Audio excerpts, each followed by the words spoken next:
திருப்பரங்குன்றம் ஆறுபடை வீடின் முதல் வீடு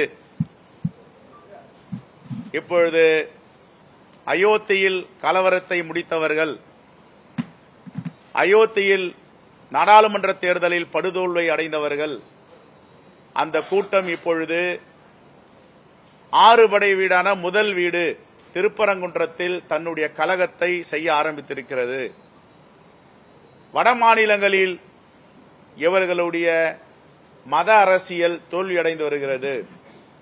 இப்பொழுது தமிழ்நாட்டில் ஆறுபடை வீடு முருகனின் முதல் படையான திருப்பரங்குன்றத்தில் கலவர பூமியாக மாற்றுவதற்கும் மத நல்லிணக்கத்தை கெடுப்பதற்கும் அங்கே ஒரு கும்பல் வெளியிலிருந்து மக்களை கூட்டி வந்து உள்ளூர் மக்களுக்கு எதிராகவும் இந்த பிரச்சனையை கையில் எடுத்திருக்கிறது. இதை காங்கிரஸ் பேரியக்கம் வன்மையாக கண்டிக்கிறது. நாளை காங்கிரஸ் பேரியக்கத்தின் சார்பாக எங்களுடைய தலைவர் பெருமக்களோடு திருப்பரங்குன்றம் ஆலய வழிபாடு செய்ய செல்ல இருக்கிறோம். அதே நேரத்தில் சிக்கந்தர் பாதுஷாவையும் வழிபட இருக்கிறோம். இந்த மத நல்லிணக்கத்தை வலியுறுத்தி தமிழ்நாடு முழுவதும் இப்பொழுது பிரச்சாரம் செய்யும் காலகட்டாயத்தில் நாம் இருக்கிறோம்.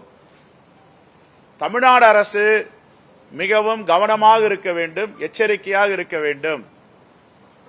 இந்தியாவில் எந்த மாநிலத்திலும் இல்லாத வளர்ச்சி தமிழ்நாட்டில் ஏற்பட்டுக் கொண்டிருக்கிறது. RSS, இந்து முன்னணி அமைப்புகள் பாஜகவோட துணையோடு தமிழ்நாட்டை கலவர பூமியாக மாற்றுவதற்கு முயற்சி செய்து வருகிறார்கள். இதை ஜனநாயக சக்திகள் அனைவரும் ஒன்றிணைந்து இப்படிப்பட்ட சக்திகளை அடையாளம் காட்ட வேண்டும். ஆன்மீகம் என்பது வேறு, அரசியல் என்பது வேறு. அரசியலை ஆன்மீகத்தில் கலக்கக்கூடாது. அரசியலை ஆன்மீகத்தில் கலந்தால் தமிழ்நாட்டு மக்கள் அவர்களுக்கு எச்சரிக்கை விடுப்பார்கள். ஆகவே தமிழ்நாடு அரசு இதை முளையில கிள்ளி எறிய வேண்டும். இரும்பு கரம் கொண்டு மத கலவரத்தை ஏற்படுத்த முயற்சிப்பவர்களை அடக்க வேண்டும். இதுதான் காங்கிரஸ் பேரியக்கத்துடைய கோரிக்கை. மாண்புமிகு முதலமைச்சர் அவர்கள் இதில் மென்மையாக இருக்கக்கூடாது, எந்தவித தயவுதாட்சணியம் காட்டக்கூடாது. ஏற்கனவே முருகன் அவர்கள் தலைவராக இருக்கும் பொழுது வேல் எடுத்துக்கொண்டு ஆறுபடை வீடு சுற்றி வருகிறேன் என்று சென்றார். தேர்தலில் 2021 தேர்தலில் போட்டியிட்டு படுதோல்வி அடைந்தார். அதே நிலைதான் இப்பொழுது முருகனை தொட்டு இருக்கிறார்கள். முருகன் மிகவும் சக்தி வாய்ந்த இறைவன். அவரிடம் உங்களுடைய அரசியல் எடுபடாது. அவரே உங்களை பார்த்து கொண்டிருக்கிறார்.